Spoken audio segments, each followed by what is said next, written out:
July of this year, the temperatures are the hottest ever on record.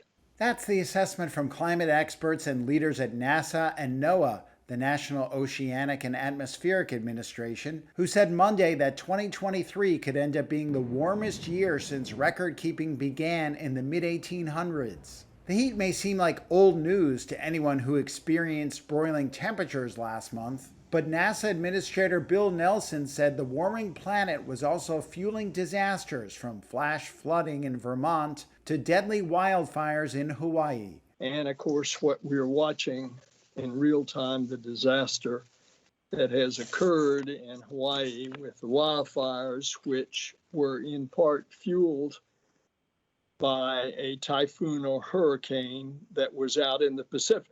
A blaze that incinerated a beach town on Maui has become the state's worst ever natural disaster and led to the largest number of deaths from a U.S. wildfire in more than 100 years. Both local and global changes may have contributed to the scope of the inferno. Gavin Schmidt is a climate researcher and director of the NASA Goddard Institute for Space Studies. There are local situations right on Maui that relate to abandoned sugar plantations, non-native grasses, the high growth of grass in the spring, the drying out that Sarah just mentioned there. But you've also got longer-term trends. You've got longer-term trends in rainfall.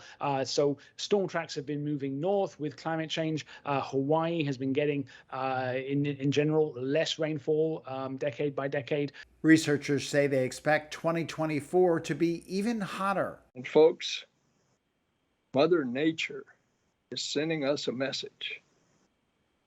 And that message is we better act now before it's too late to save our climate. NASA is making all of the information it collects publicly available and is working to make it easier to use so that people can understand what's happening in their communities and help plan for the future.